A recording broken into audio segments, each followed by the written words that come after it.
Hey guys, welcome back to the Curly Reader. My name's Amanda, and today I'm going to share with you all the trouble I've been getting in January.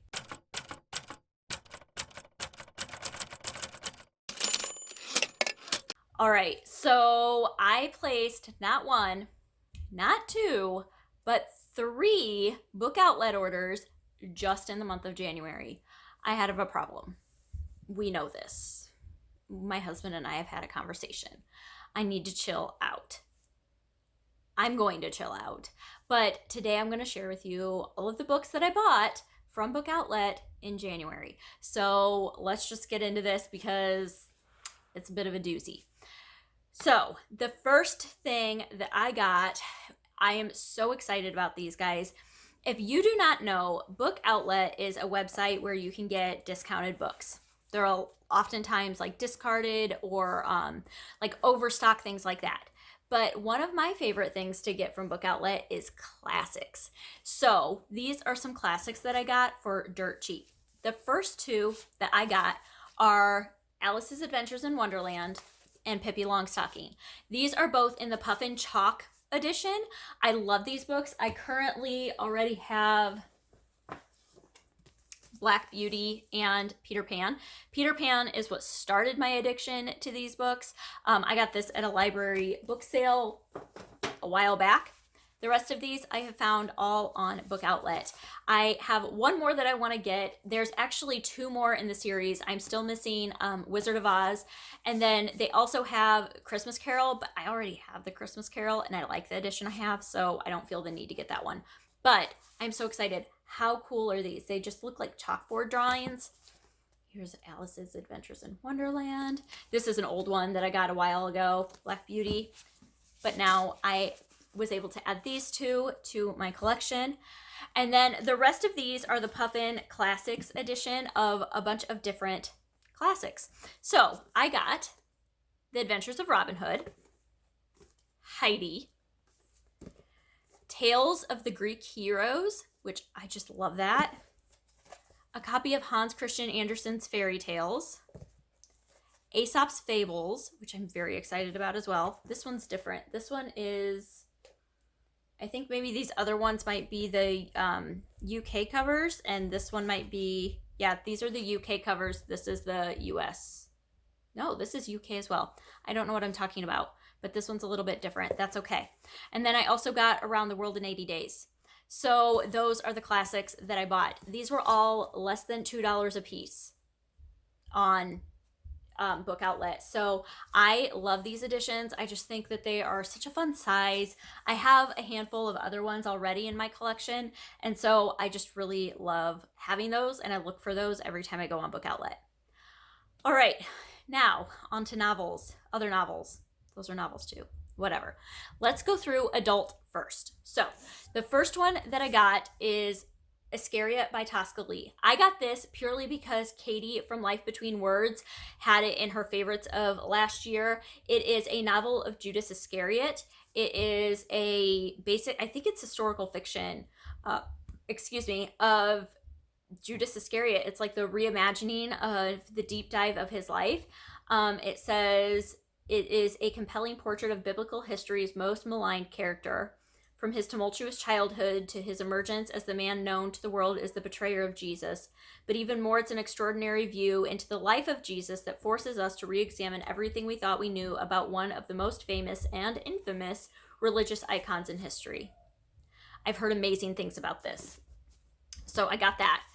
Another one I got is Promise by Minrose Gwynn. This follows a tornado in Mississippi in 1936, and it follows 2 women during this kind of event that happened down there.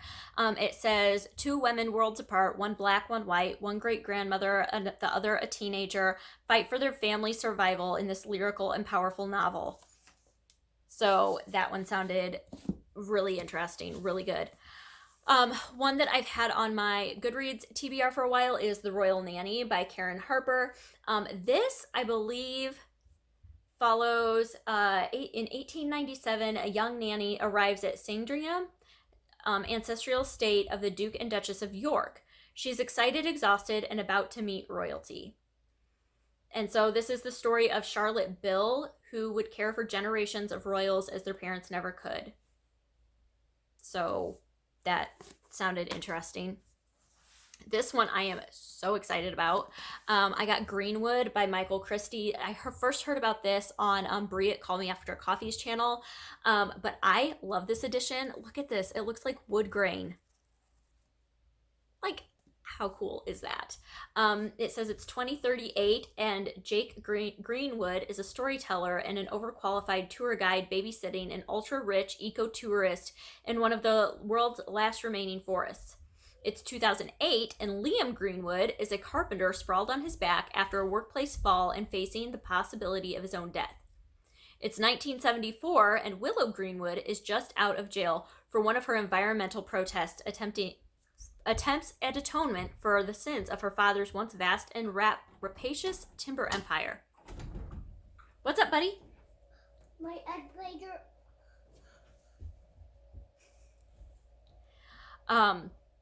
It's 1934, and It's broken. oh man, I will fix it for you in a little bit, okay, bud? Yes. I love you. All right, it's 1934, and Everett Greenwood is a Depression-era drifter who saves an abandoned infant, only to find himself tangled up in a web of crime, secrets, and betrayal that will cling to his family for decades. And throughout, there are trees, a steady, silent pulse thrumming beneath Christie's effortless sentences. Like, sounds so good. I am very excited to read that. All right, another one I got is Crooked Heart by Lissa Evans. This is actually the author of a book I read in January called Horton's Miraculous Mechanisms. This sounds fascinating. I don't think that this is middle grade. No, this is just fiction. But it's World War II historical fiction, and it says when Noel Bostock, aged 10, no family, is evacuated from London to escape the Nazi bombardment, he lands in a suburb northwest of the city with Vera Sedge, a 36-year-old widow drowning in debts and dependence. Always desperate for money, she's unscrupulous about how she gets it. Noel's mourning his godmother. It's probably Noel, isn't it? Isn't that how you pronounce it in the UK? He's mourning his godmother, Maddie, a former suffragette, wise beyond his years and raised with a disdain for authority and an eclectic attitude towards education.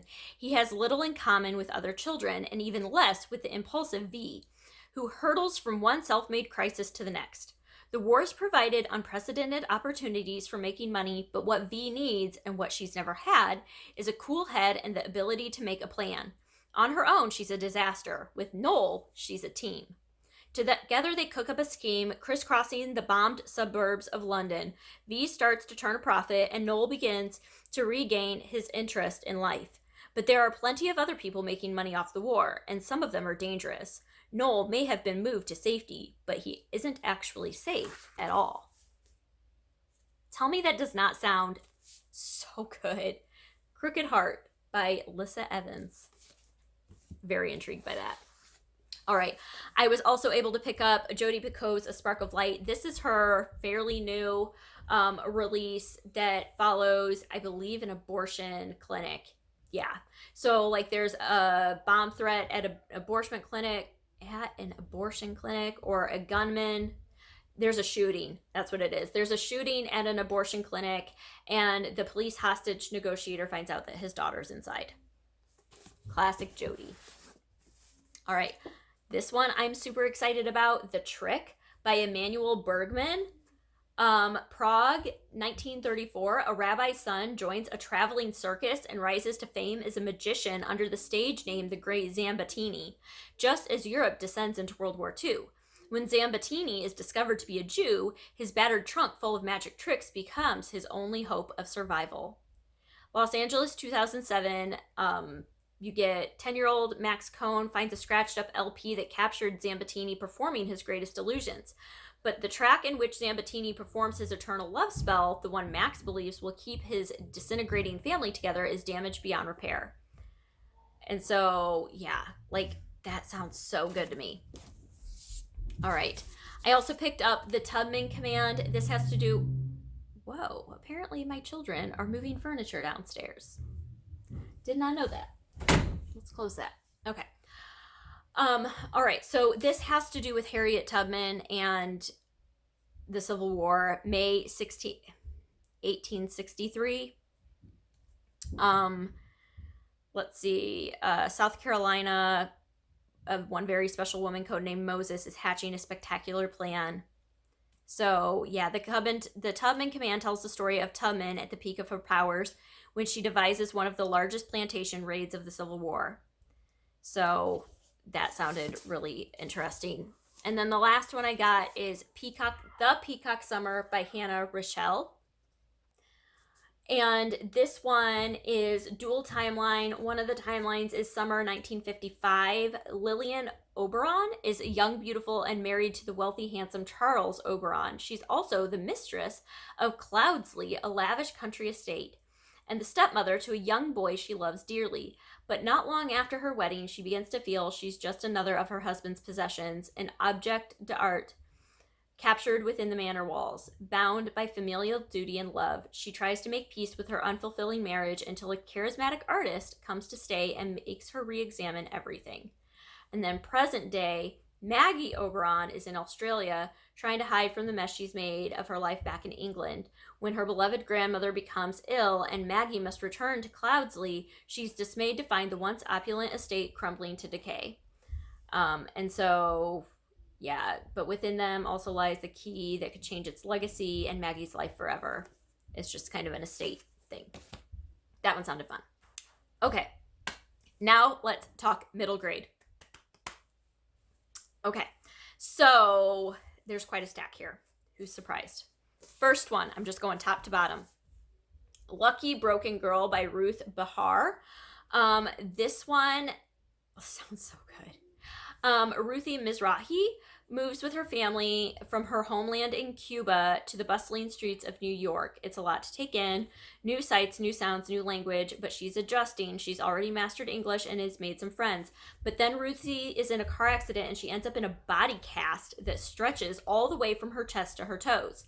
Just when she was starting to feel like life in New York would be okay, now she'll have to lie in bed for months and be treated like a baby again. Then all kinds of interesting people start visiting, bringing stories and gifts, and suddenly she starts to feel like everything might be okay after all. That sounds so good. I'm into it. All right. Let's see. The next one we got here is Click Here to Start by Dennis Markle. This is one... Okay, 12-year-old Ted Gerson has spent most of his summer playing video games, so when his great-uncle dies and grants him all the so-called treasure in his overstuffed junk shop of an apartment, Ted explores it like it's another level to beat, and to his shock, he finds that his weird great-uncle Ted actually has set the place up like a real-life escape-the-room game. That just sounded fun. All right, The Class by Frances O'Rourke Dowell. I have a couple of her books. And this one sounded interesting. It's 6th grade, the most confusing time. Best friends are no longer friends. Worst enemies suddenly want to be partners in crime. And classmates you thought you knew are acting strange.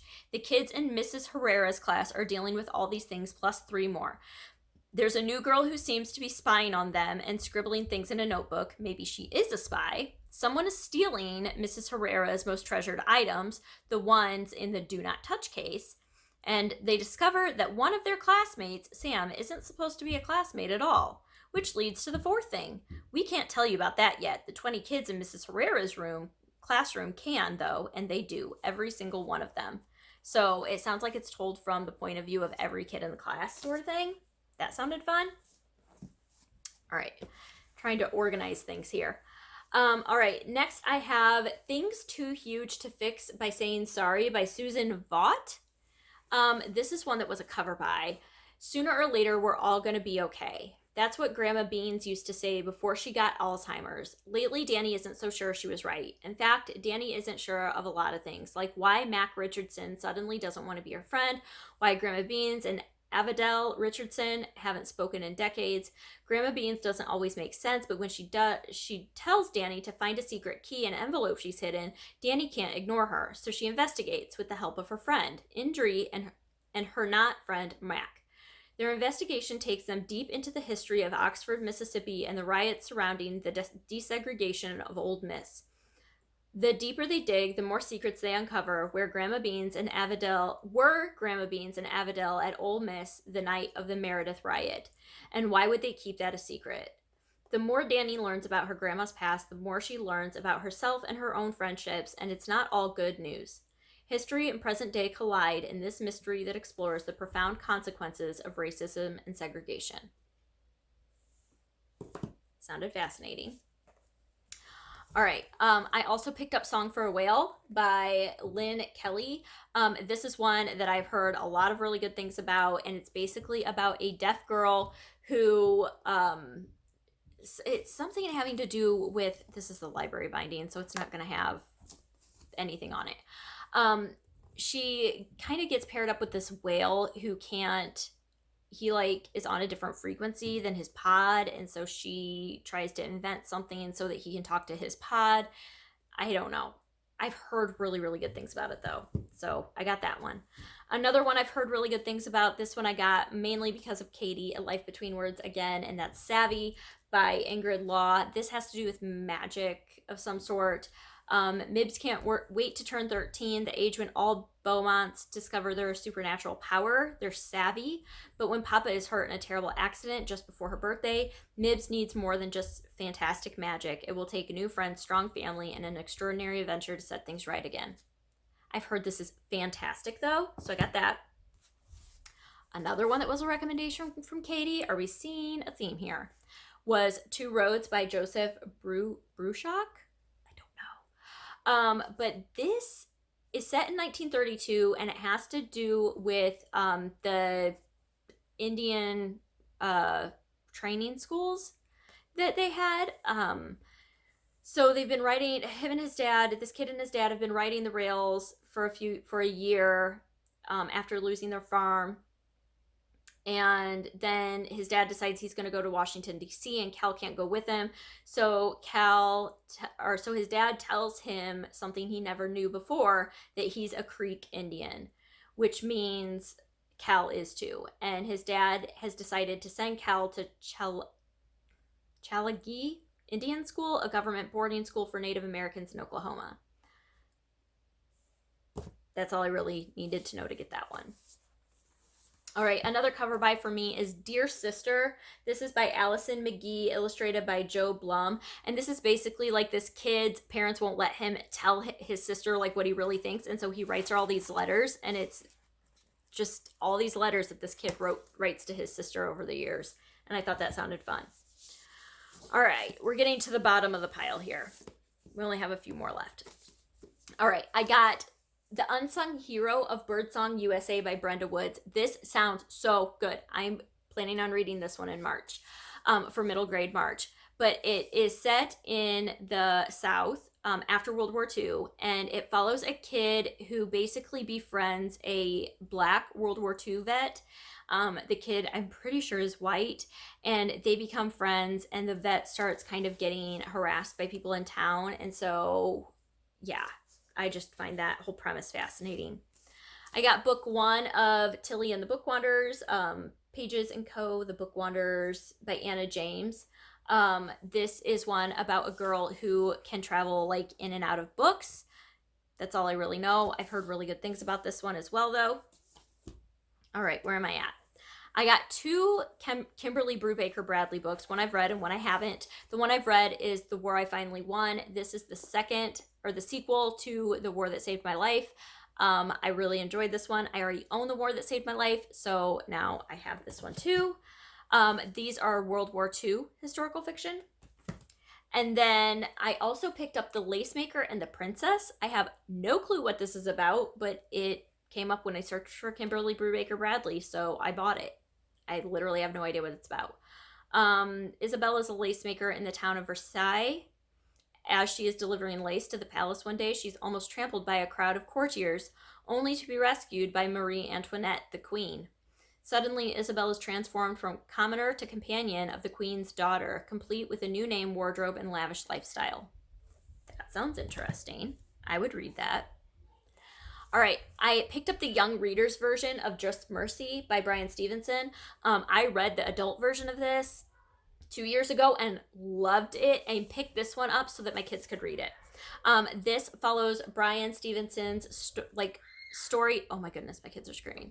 But this follows his story. He is a lawyer who advocates for people who are on death row unjustly. And so it has to do a lot with the social justice system in America and how screwed up it is. I loved it. I would love for my kids to read it, so I grabbed that. Another one that I've already read that I just needed a copy of is The Remarkable Journey of Coyote Sunrise by Dan Gemeinhart. This is one I've had my eye on for a while and just finally pulled the plug and did it. And so this is about Coyote, who lives on a school bus with her dad. They've converted the school bus into like an RV, and they've been traveling the country, and she wants to get home. Or go back home, which is Seattle, and her dad won't go, and so she has to try to get her dad to Seattle without him realizing where they're going. That's a very weird description, but that's kind of what it's about. Then the last book I got is actually our group book for middle grade March. Wow, words are hard. And that is The Brave by James Bird. This is the story of a boy who has OCD, I believe. And he basically is running into all these issues at school. And so his dad sends him to live with his mom, who is in part of the Ojibwa tribe in Minnesota. And so he goes to live on the reservation with her and befriends a girl there and just kind of finds his identity, I believe. It's supposed to be fantastic. I cannot wait to read this. This is going to be so good. But that was the last one that I got. Oh, and then I did get one more thing, because you guys all know I love my puzzle books. So I ended up getting this one. I don't know if I'm going to do this or if I'm going to let my kids do this, but it looks really fun. It's sticker pictures. So it's kind of like the sticker by number things, except it's pixelated, and they just tell you which colors you need, and then they have all these stickers in the back, and you have to put it together, which I think is kind of fun. I don't know if I'm going to do this or I'm going to let my kids do this. We'll see. That's it. That's everything. Those are all of the books that I got from Book Outlet over the last month. I'm not going to be buying books soon at all. I do have my Book Outlet referral code always in the description box, so you feel free to use that if you want. If you don't want, it doesn't matter either way to me, but if you use it, I do believe you get $10 off your first order, so you can check that out if you would like. I think I get $10 off also if you use it. So yeah, that's gonna do it for today. I would love to know if you have read any of these books, if you have recommendations for ones that I should read. Yeah, I would just love to hear all about that, and let me know, are you a Book Outlet connoisseur? I don't think that customer. Do you like buying from them? And if so, like, do you have any good ones that you've gotten from them lately? Because sometimes you can find some real gems on there. So yeah, that's going to do it for today. I hope that you enjoyed this, and I hope that you stick around and subscribe. And until next time, see ya.